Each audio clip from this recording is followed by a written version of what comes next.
Dalam video kali ini saya nak berkongsi dengan anda tentang 3 tips, okey, 3 tip murah rezeki yang mudah dan simple untuk kita buat. So insya-Allah dengan amalan ini kita akan mendapat rezeki yang tidak disangka-sangka.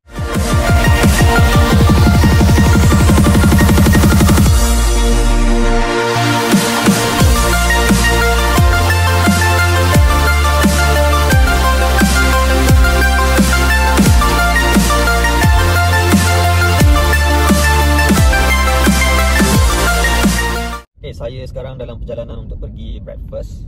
Hari ni hari Sabtu, cuti, jalan pun agak lapang. Dan saya tak pakai spek pagi ni sebab tadi baru letak ubat mata. Nak merawat mata ni insyaAllah. Okay, so sebelum kita bermula, saya perkenalkan diri saya dulu. Saya Wan Muhammad Ali. Dalam channel YouTube ni saya berkongsi dengan anda tentang cara buat duit dan cara buat bisnes secara online. Okay, ada banyak perkongsian saya berkaitan dengan cara buat duit secara online dalam channel YouTube ni.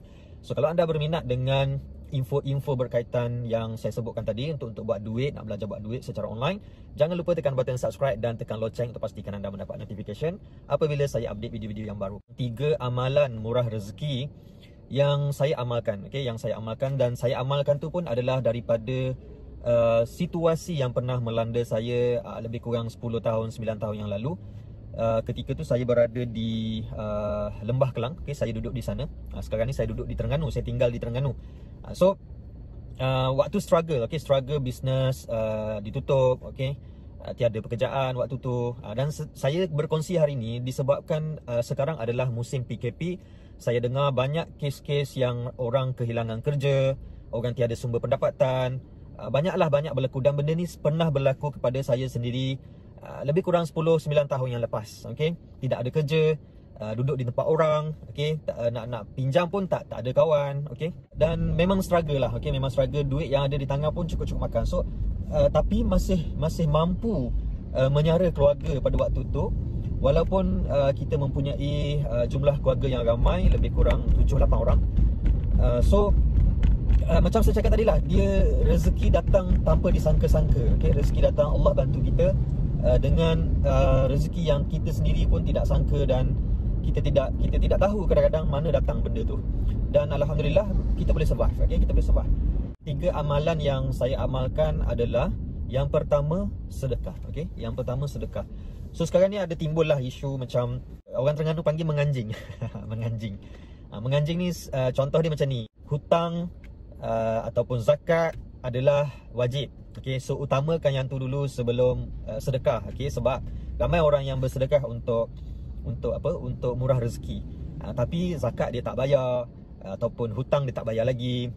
So sebenarnya benda ni bagi saya lah, okay, bila kita sebut sedekah, betul, kalau orang yang dia ada banyak duit, dia sedekah puluh-puluh ribu, dia sedekah ratus-ratus ringgit untuk dapat rezeki yang banyak, okay, tapi hutang dia tak jelaskan lagi, okay, hutang tak bayar lagi. Itu betul, sebab dia ada duit tapi dia tak bayar hutang. Dia sibuk bersedekah sebab dia nak konsep dengan bersedekah dia akan jadi lebih kaya, akan murah rezeki tu.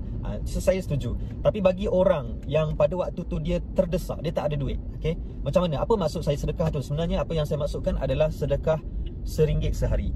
Okay, sedekah hanya RM1 sehari.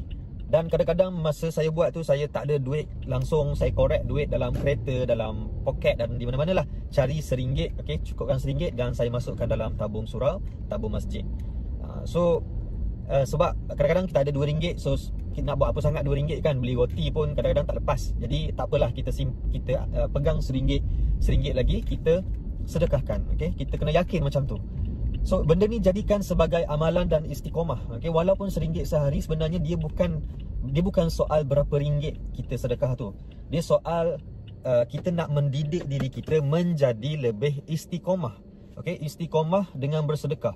Ya, memang peringkat awal kita bersedekah disebabkan kita nak murah rezeki, kita nak ubah hidup. Bukan orang kata sedekah kerana Allah. Ada isu-isu yang orang kata benda ni macam tak boleh lah. Kita kalau buat amalan kebaikan ni semua kena buat kerana Allah saja. Jangan buat kerana harta, jangan buat kerana rezeki dan sebagainya. Benda tu semua makhluk.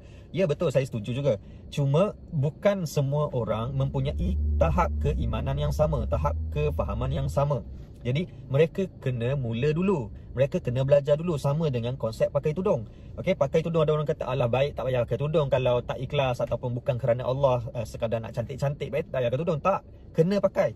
Okey, daripada amalan tu, istiqamah tu, Allah yang akan menilai. Jadi kita jangan risau. Okey, Allah yang akan menilai, bukan orang-orang yang berkata-kata tu.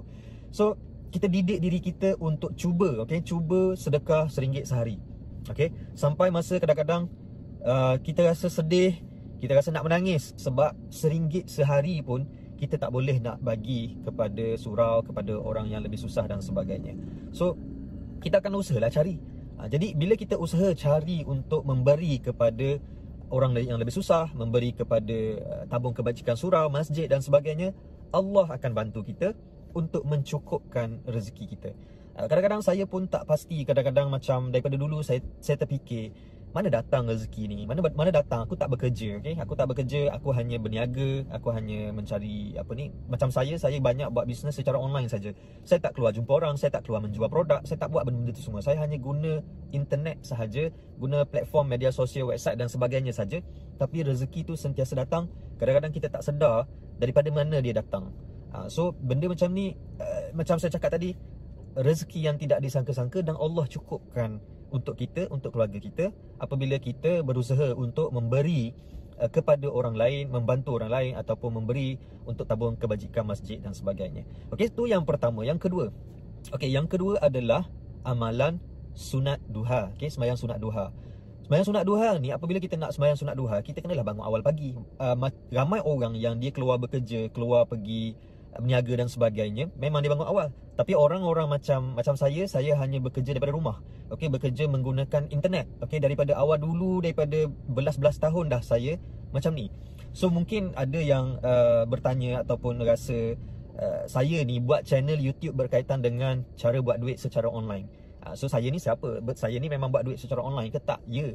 Dah belas tahun saya hanya buat bisnes secara online. Okey, walaupun saya ada kedai, saya jarang pergi ke kedai, saya jarang pergi ke office saya.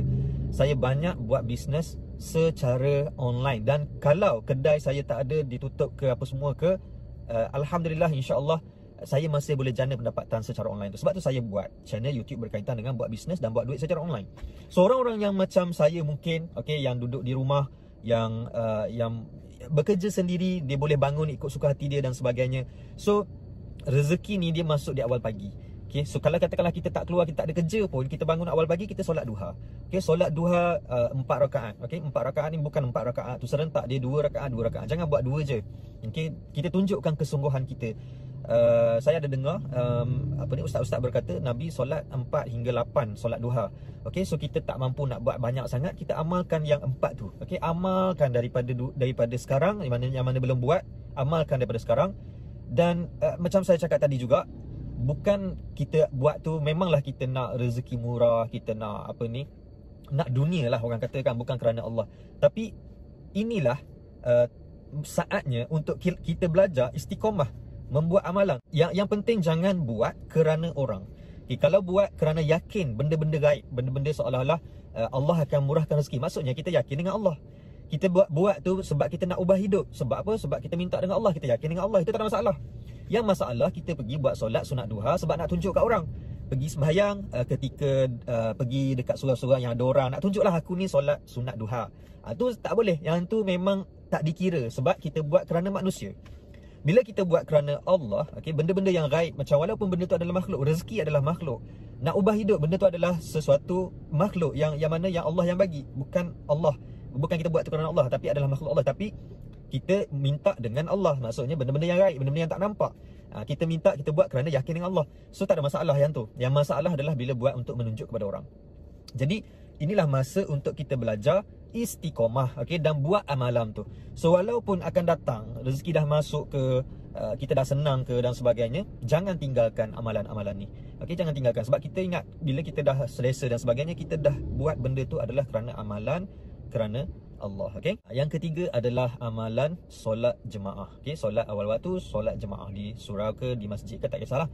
So biasakan sama ada kita mungkin boleh solat subuh di surau ke, ataupun zuhur, asar, maghrib, isyak. Okey, pilih satu dulu. Kalau kita tak biasa, kalau kita tak boleh, okey kan, buat satu dulu. Macam contoh saya cakap tadi, saya sedekahkan RM1 setiap hari tu di mana. Okey, saya nak cari orang susah, waktu tu kita pun susah, dan kita nak bergerak, nak keluar ke sana pun tak ada apa, tak ada minyak kereta nak isi ni, minyak motor pun nak isi pun tak ada bajet sangat. So kita pergi surau je. Okey, pergi ke surau yang terdekat. Saya pergi, macam mana nak sembahyang jemaah tu. So saya pergi, kita pergi pada waktu solat Zuhur ke solat Asar ke, waktu tu lah kita sedekah. Dan kalau kebetulan kita bawa duit lebih ke, Zuhur kita bagi sekali, Asar kita bagi lagi sekali. Okey, so kita jadikan benda ni sebagai amalan. Okey, amalan. Jadi solat berjemaah. So itu adalah amalan, 3 amalan yang bagi saya dia agak mudah untuk dibuat dan memberi impak yang besar apabila kita istiqamah. Okey, so benda-benda ni sebenarnya walaupun kita buat amalan ni untuk mencari rezeki ataupun untuk dimurahkan rezeki, tapi sebenarnya amalan ni adalah amalan yang menjadikan kita lebih dekat dengan Allah. So dengan perbuatan tu kita dah yakin dengan Allah, walaupun duit tak ada kita tetap bagi. Maksudnya kita yakin. Okey, kita berserah sepenuhnya kepada Allah, dan kita tak tahu duit daripada mana akan datang nanti. Okey, duit pun kita ada banyak ni je, tapi kita bagi juga, maksudnya kita yakin dengan Allah.